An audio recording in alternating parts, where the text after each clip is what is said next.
Queridos amigos, que a paz de Jesus possa nos envolver, encontrando eco nos nossos corações. Que os amigos espirituais se façam presentes, auxiliando-nos na busca pelo conhecimento. Esse conhecimento que é bem aproveitado promoverá mudanças de comportamento. É necessário, claro, a vontade operante. Mas todos que já compreenderam que a jornada que vivenciamos tem como alvo principal o desenvolvimento espiritual, já empenham a vontade neste propósito. E esta é uma oportunidade de bebermos dessa fonte fecunda, que emana do plano mais alto. Estamos falando do estudo do livro O Consolador, livro que no formato de perguntas e respostas traz para nós conteúdos que tratam da nossa essência espiritual. Conteúdos trazidos dessa dimensão temporariamente invisível, mas que atua incessantemente com a nossa dimensão física. E nestes momentos juntos, estudaremos esses conteúdos, procurando ampliá-los e sedimentá-los. Não podemos esquecer de agradecer a essa parceria do Espírito Emmanuel com nosso querido irmão Chico Xavier, que enfrentaram muitos obstáculos, mas não desistiram de nos legar um tesouro precioso, que vai muito além dessa obra objeto do nosso estudo. Hoje daremos continuidade no ambiente da filosofia, no tema vida, no tocante ao aprendizado. Orientamos a todos a acompanharem com o livro as perguntas e as respostas.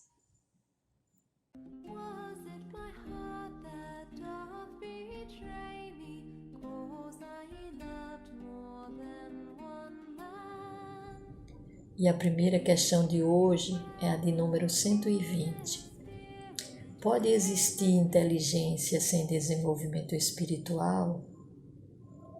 E responde o benfeitor, diremos melhor, inteligência humana sem desenvolvimento sentimental, porque nesse desequilíbrio do sentimento e da razão é que repousa atualmente a dolorosa realidade do mundo. O grande erro das criaturas humanas foi entronizar apenas a inteligência, olvidando os valores legítimos do coração nos caminhos da vida. Nós já entendemos que somos espíritos, quer dizer, somos os seres inteligentes da criação, mas que fomos criados simples e ignorantes. E ao longo da nossa trajetória, deveremos desenvolver o intelecto e desenvolver o sentimento, que significa desenvolvimento espiritual. No Livro dos Espíritos, Kardec pergunta na questão 780 se o progresso moral acompanha sempre o progresso intelectual. Responde os instrutores espirituais que o progresso moral decorre do progresso intelectual, mas nem sempre o segue imediatamente. Vamos buscar no Livro dos Espíritos o que é inteligência para compreendermos por que seu desenvolvimento antecede o desenvolvimento moral. E encontraremos no comentário da questão 71. Inteligência é uma faculdade especial, peculiar a algumas classes de seres orgânicos e que lhes dá, com o pensamento, a vontade de atuar, a consciência de que existem e de que constituem uma individualidade cada um, assim como os meios de estabelecerem relações com o mundo exterior e de promoverem as suas necessidades. E de proverem às suas necessidades.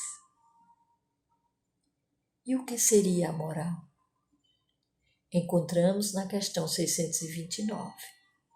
A moral é a regra de bem proceder, isto é, de distinguir o bem do mal. Funda-se na observância da lei de Deus.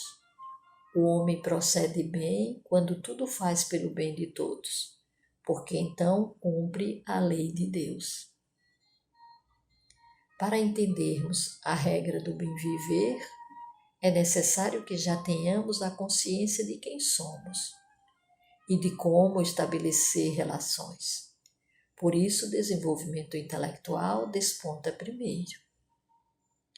Ainda no Livro dos Espíritos, na resposta da questão 192, veremos que ao espírito cumpre progredir em ciência, quer dizer, intelectualmente, e em moral. Se somente se adiantou num sentido, importa se adiante no outro, para atingir o extremo superior da escala. Mas é o próprio Emmanuel que no livro Pensamento em Vida, no capítulo 4, trata desse tema com muita originalidade. Já se disse que 2 asas conduzirão o espírito humano à presença de Deus. Uma chama-se amor, a outra sabedoria. Pelo amor, que acima de tudo é serviço aos semelhantes, a criatura se ilumina e a formoseia por dentro, emitindo em favor dos outros o reflexo de suas próprias virtudes. E pela sabedoria, que começa na aquisição do conhecimento, recolhe a influência dos vanguardeiros do progresso, que lhe comunicam os reflexos da própria grandeza, impelindo-a para o alto. Através do amor, valorizamo-nos para a vida. Através da sabedoria, somos pela vida valorizados. Daí o imperativo de marcharem juntas a inteligência e a bondade. Todos temos necessidade de instrução e de amor. Estudar e servir são rotas inevitáveis na obra de elevação. E traremos ainda a fala de Leon Denis no livro Depois da Morte, no capítulo 13. No curso que fazemos, o que devemos procurar adquirir é a ciência e o amor alternadamente. Quanto mais soubermos, mais amaremos e mais nos elevaremos.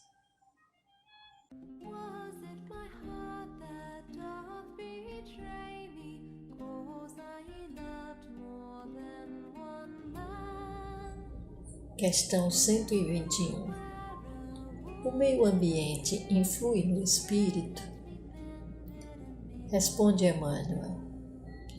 O meio ambiente em que a alma renasceu muitas vezes constitui a prova expiatória.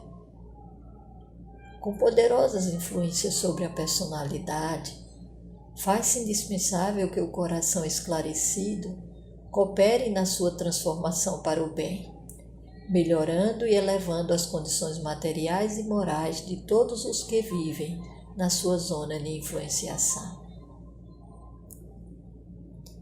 Vamos novamente para o Livro dos Espíritos, na questão 644.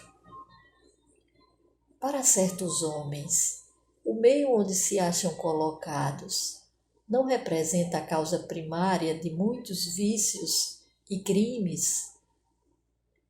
E responde os benfeitores que sim, mas ainda aí há uma prova que o espírito escolheu quando em liberdade, levado pelo desejo de expor-se à tentação para ter o mérito da resistência.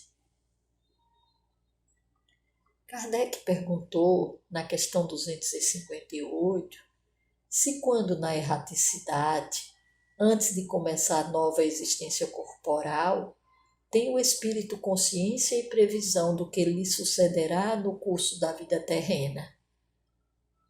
E a resposta é que ele próprio escolhe o gênero de provas por que há de passar, e nisso consiste o seu livre-arbítrio. Então Kardec indaga se não é Deus quem lhe impõe as tribulações da vida como castigo. E esses irmãos respondem que nada ocorre sem a permissão de Deus, porquanto foi Deus que estabeleceu todas as leis que regem o universo. Dando ao Espírito a liberdade de escolher, Deus lhe deixa a inteira responsabilidade de seus atos e das consequências que estes tiverem. Nada lhe estorva o futuro. Abertos se lhe acham assim o caminho do bem como do mal.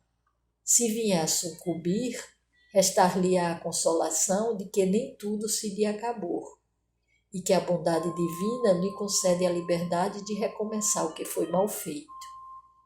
Demais, cumpre se distinga o que é obra da vontade de Deus do que o é da do homem. Se um perigo vos ameaça, não foste vós quem o criou, e sim Deus. Vosso, porém, foi o desejo de a ele vos expordes, por haverdes visto nisso um meio de progredirdes, e Deus o permitiu. Então entendemos que o meio em que nascemos não é o determinante para as nossas quedas, mas é o cenário necessário para os nossos ajustes perante as leis divinas. E a nossa programação reencarnatória é sempre dentro de uma perspectiva de êxito. Os recursos necessários para que isso aconteça nos serão fornecidos. Porém, o nosso comportamento diante das provações determinará a assimilação do aprendizado ou a reprovação.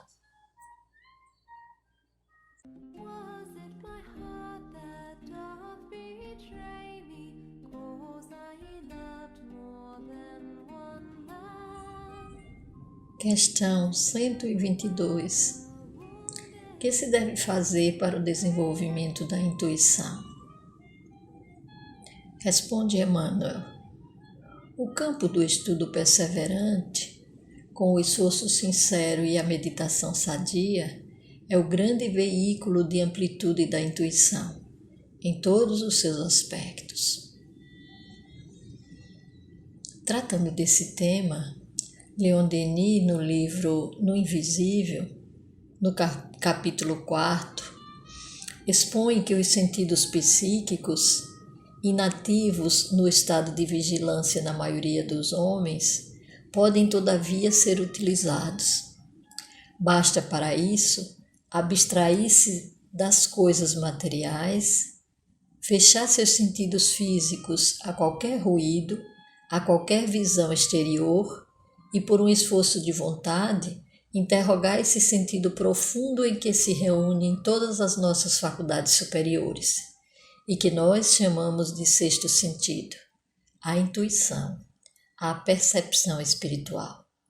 É através dele que nós entramos em contato direto com o mundo dos espíritos, mais facilmente do que por qualquer outro meio, pois esse sentido é um atributo da alma, a própria profundeza de sua natureza, e se encontra fora do alcance dos sentidos materiais, dos quais ele absolutamente difere. Esse sentido, o mais belo de todos, a ciência o desconheceu até aqui, e é por isso que ela permaneceu na ignorância de tudo que toca o mundo invisível. As regras que ela aplica ao mundo físico serão sempre insuficientes quando se quiser estendê-las ao mundo dos espíritos.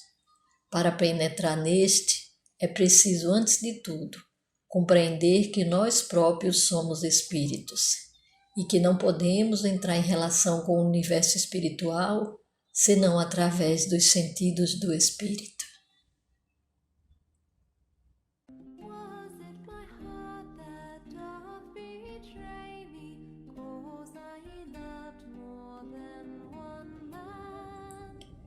Questão 123.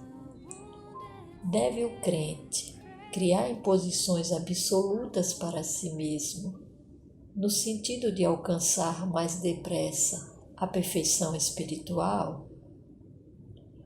Responde o mentor.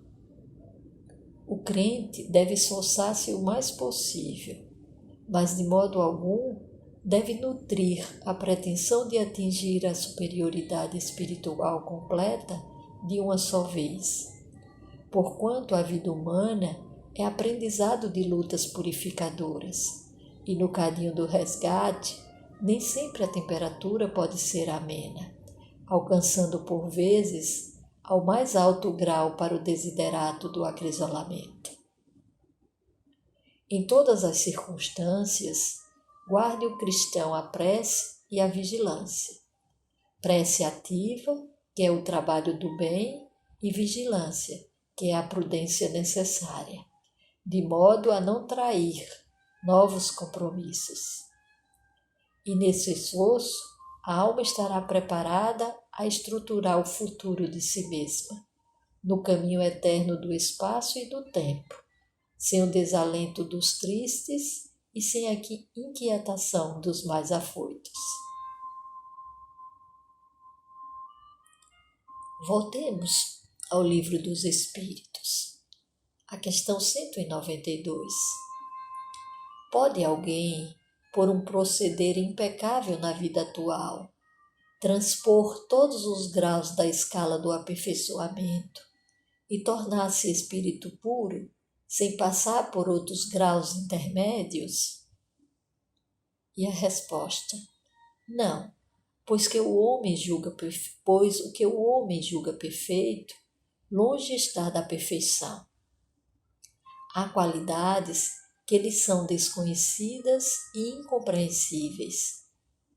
Poderá ser tão perfeito quanto o comporte a sua natureza terrena, mas isso não é a perfeição absoluta. Dá-se com o espírito o que se verifica com a criança, que por mais precoce que seja, tem de passar pela juventude, antes de chegar à idade da madureza. E também com o enfermo, que para recobrar a saúde, tem que passar pela convalescença. Contudo, quanto mais o homem se adiantar na sua vida atual, tanto menos longas e penosas lhe serão as provas que se seguirem.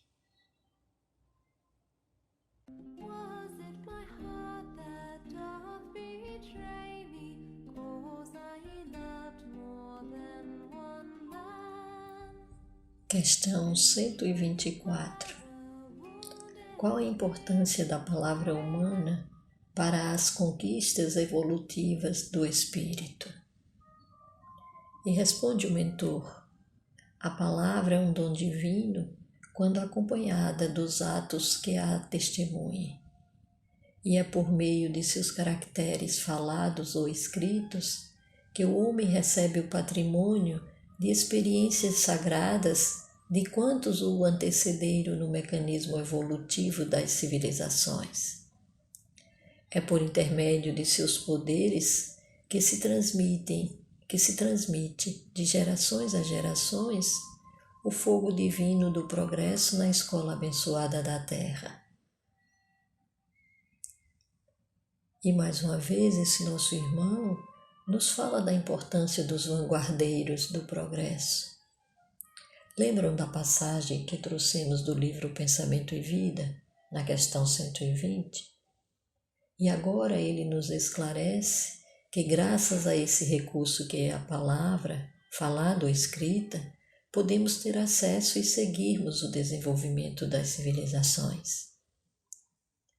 Dentro deste contexto da importância da palavra para as conquistas do espírito, achamos interessante lembrarmos o relato de André Luiz no livro Evolução em Dois Mundos, no capítulo 10º, intitulado Palavra e Responsabilidade.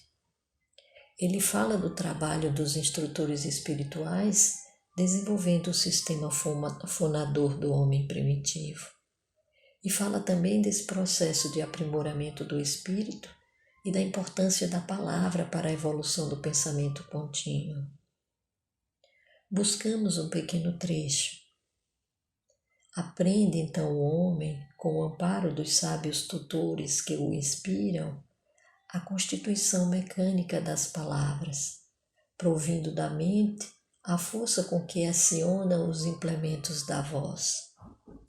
E mais adiante ele continua: pela compreensão progressiva entre as criaturas, por intermédio da palavra que assegura o pronto intercâmbio, fundamenta-se no cérebro o pensamento contínuo, e por semelhante maravilha da alma, as ideias relâmpagos ou as ideias fragmentos da crisálida de consciência no reino animal se transformam em conceitos e inquirições, traduzindo desejos e ideias de alentada substância íntima.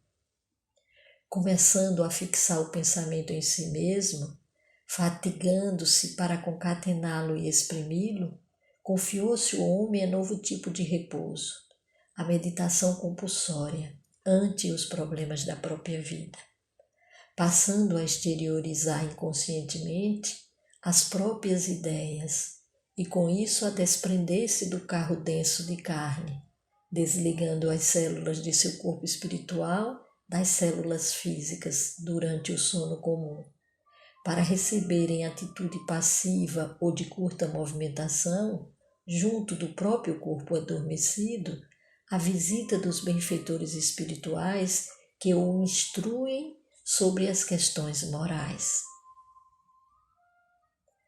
O capítulo 10 desse livro narra todo o trabalho dos instrutores espirituais acompanhando o homem primitivo nessa conquista.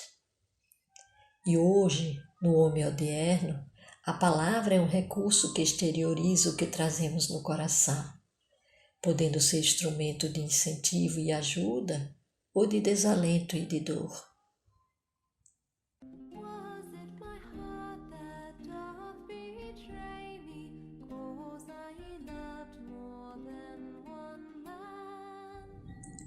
Questão 125. Reconhecendo que os nossos amigos do plano espiritual estão sempre ao nosso lado, em todos os trabalhos e dificuldades, a fim de nos inspirar, quais os maiores obstáculos que a sua bondade encontra em nós, para que recebamos o seu socorro indireto, afetuoso e eficiente? Responde Emmanuel: os maiores óbices psíquicos antepostos pelo homem terrestre aos seus amigos e mentores da espiritualidade são oriundos da ausência de humildade sincera nos corações, para o exame da própria situação de egoísmo, rebeldia e necessidade de sofrimento. Aproveitamos esta questão, que trata dos amigos espirituais, para falarmos a respeito daquele que conhecemos como espírito protetor. E buscamos o conteúdo na questão 495 do Livro dos Espíritos. É uma doutrina, esta dos anjos guardiães, que pelo seu encanto e doçura deveria converter os mais incrédulos. Não vos parece grandemente consoladora a ideia de terdes sempre junto de vós seres que vos são superiores, prontos sempre a vos aconselhar e amparar, a vos ajudar na ascensão da abrupta montanha do bem? Mais sinceros e dedicados amigos do que todos os que mais intimamente se vos liguem na terra? Eles se acham ao vosso lado por ordem de Deus. Foi Deus quem aí os colocou, e aí, permanecendo por amor de Deus, desempenham bela, porém penosa missão. Sim, onde quer que estejais, estarão convosco. Nem nos cárceres, nem nos hospitais, nem nos lugares de devassidão, nem na solidão, estais separados desses amigos, a quem não podeis ver, mas cujo brando influxo vossa alma sente, e ao mesmo tempo que lhes ouve os ponderados conselhos. Aos que considerem impossível que espíritos verdadeiramente elevados se consagrem à tarefa tão laboriosa e de todos os instantes, diremos que nós vos influenciamos as almas, estando embora muitos milhões de léguas distantes de vós. O espaço para nós nada é, e não obstante viverem noutro mundo, os nossos espíritos conservam suas ligações com os vossos. Gozamos de qualidades que não podeis compreender, mas ficais certos de que Deus não nos impôs tarefa superior às nossas forças, e de que não vos deixou sós na terra, sem amigos e sem amparo. Cada anjo de guarda tem o seu protegido, pelo qual vela como o pai pelo filho. Alegra-se quando o ver no bom caminho, sofre quando ele lhe despreza os conselhos. Meus amigos, atentemos bem para essa assistência, lembrando-nos do que nos disse o benfeitor, da necessidade da autoanálise e do combate às nossas imperfeições, entendendo que devemos criar um ambiente de sintonia com o nosso espírito protetor e amigos espirituais mais evoluídos, para que eles consigam nos acessar. Muitas vezes, os equívocos que abrigamos criam uma barreira magnética. Vibramos numa frequência tão baixa que facilmente nos conectamos com os que abrigam os mesmos equívocos e não percebemos a assistência que nos chega.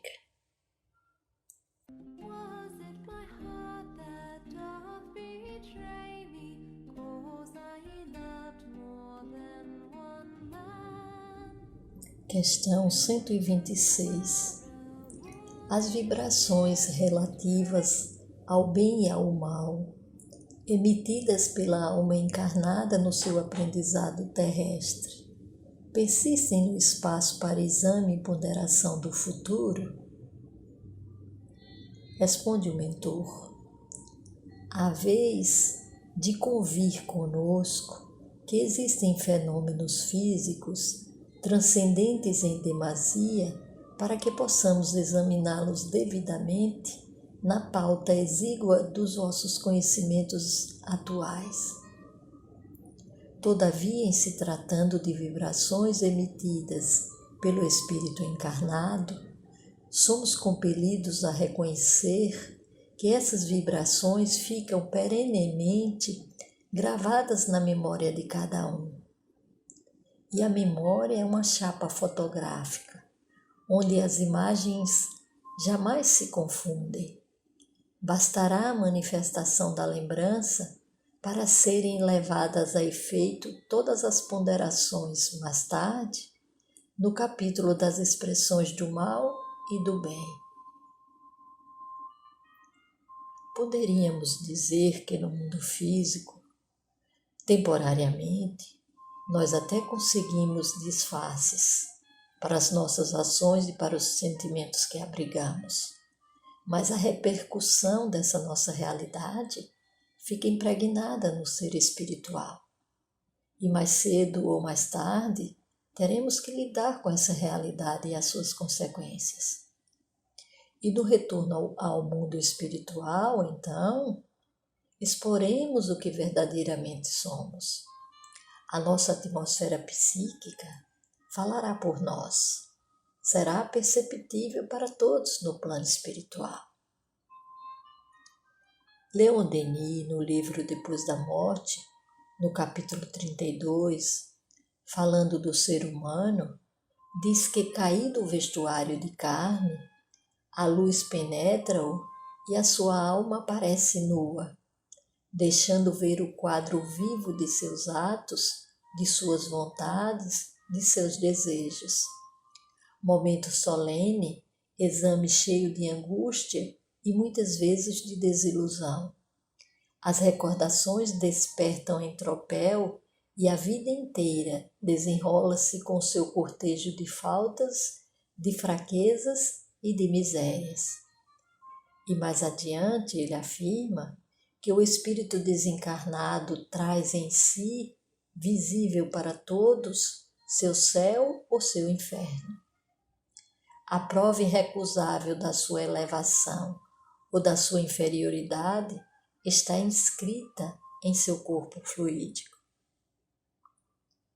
Bittencourt Sampaio, no livro Voltei, do espírito que se denomina Irmão Jacó, através da psicografia de Chico Xavier, relata que na experiência humana temos a semeadura. Na vida espiritual que nos é acessível, começa a colheita. O favoritismo não existe para o governo universal. A infinita sabedoria somente nos assinala através da lei. Há espíritos que se preparam no mundo para a bendita primavera de trabalho pacífico na esfera superior, e há outros que se encaminham voluntariamente para o inverno de angústias e trevas, em seguida à perda do corpo.